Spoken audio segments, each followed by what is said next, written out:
আসসালামু আলাইকুম ও রহমতুল্লাহ। প্রিয় দর্শক, আপনারা সকলে কেমন আছেন? আশা করি ভালো আছেন। বাংলাদেশের পরিবার কার্ড পাচ্ছেন কারা কারা, কতজন পাবেন, কিভাবে পাবেন, এই নিয়ে আজকের বিস্তারিতটি। অর্থাৎ ফ্যামিলি কার্ড পাবেন কারা কারা। সংক্ষিপ্তভাবে আজকে ফ্যামিলি কার্ড উদ্বোধন করেছেন মাননীয় প্রধানমন্ত্রী তারেক রহমান। ঈদের আগে 37,000-এরও বেশি মহিলাকে 2500 টাকা করে দেওয়া হবে ফ্যামিলি কার্ডে। আসুন বিস্তারিত জেনে নেওয়া যাক। রাজধানীর দুটি এলাকা সহ 14টি এলাকায় প্রায় 37,567 জন মহিলা প্রধান পরিবারের ঈদের আগে তাদের ব্যাংক অ্যাকাউন্ট বা মোবাইল ওয়ালেটের মাধ্যমে পারিবারিক কার্ডের বিপরীতে 2,500 টাকা করে পাবে। সমাজ কল্যাণ মন্ত্রী আবু জাফর মোহাম্মদ জাহিদ হোসেন গতকাল অর্থ মন্ত্রণালয়ে এক সংবাদ সম্মেলনে এই সিদ্ধান্তের কথা ঘোষণা করেন। তিনি আরো বলেন, পাইলট পর্যায়ে অত্যন্ত দরিদ্র এবং নিম্ন মধ্যবিত্ত শ্রেণীর 51,805টি পরিবারের তথ্য যাচাইয়ের পর সুবিধাভোগীদের নির্বাচন করা হয়েছিল। যাদের নির্বাচিত করা হয়েছে তারা ঈদের আগে তাদের ব্যাংক অ্যাকাউন্ট বা মোবাইল ওয়ালেটের মাধ্যমে টাকা পেয়ে যাবেন।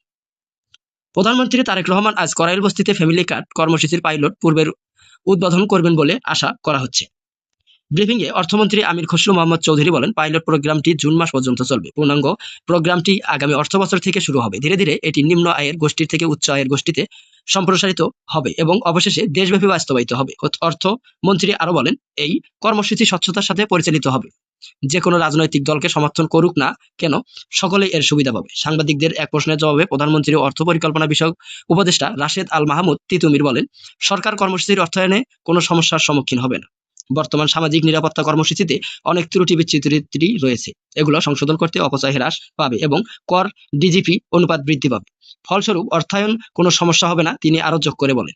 সমাজ কল্যাণ মন্ত্রী জাহিদ হোসেন আরো বলেন, ফ্যামিলি কার্ড প্রাপ্ত মহিলা প্রধান পরিবারগুলি অন্য কোনো সরকারি সুবিধা বা ভাতা পাওয়ার যোগ্য হবে না এবং বিদ্যমান যে কোনো সুবিধা বাতিল করা হবে।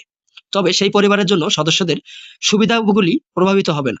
নারীদের নেতৃত্বে নেই এমন কোনো দরিদ্র পরিবারের বিষয়ে এক প্রশ্নের জবাবে তিনি বলেন, আগামী অর্থবছরে যখন এই কর্মসূচি পূর্ণ মাত্রায় বাস্তবায়িত হবে তখন তারা এটি বিবেচনা করবে। জুন মাস ও ফ্যামিলি কার্ডের প্রকল্পের পাইলট প্রোগ্রাম বাস্তবায়নের জন্য 38 কোটি পরিবারের বরাদ্দ করা হয়েছে। এর মধ্যে 25.15 কোটি ভাতার জন্য প্রয়োজন হবে। বাকি তহবিল সুবিধাভোগী নির্বাচন প্রক্রিয়ার জন্য ব্যবহার হবে, তিনি আরো জানান।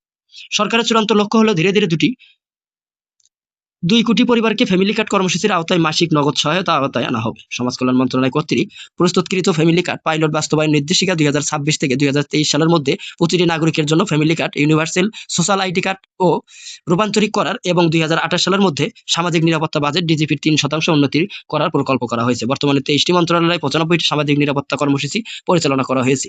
চলতি বছরের এই কর্মসূচির জন্য বরাদ্দ 1.26 লক্ষ কোটি টাকা, যার ডিজিপির 1.87%। নতুন এই প্রকল্পের অধীনে পরিবারের মহিলা প্রধানের নামে কার্ড ইস্যু করা হবে। দরিদ্র মূল্যায়নের একটি বৈজ্ঞানিক পদ্ধতি প্রক্সি মিনস টেস্ট কেয়ারিং ব্যবহার করে সুবিধাভোগীদের নির্বাচন করা হবে।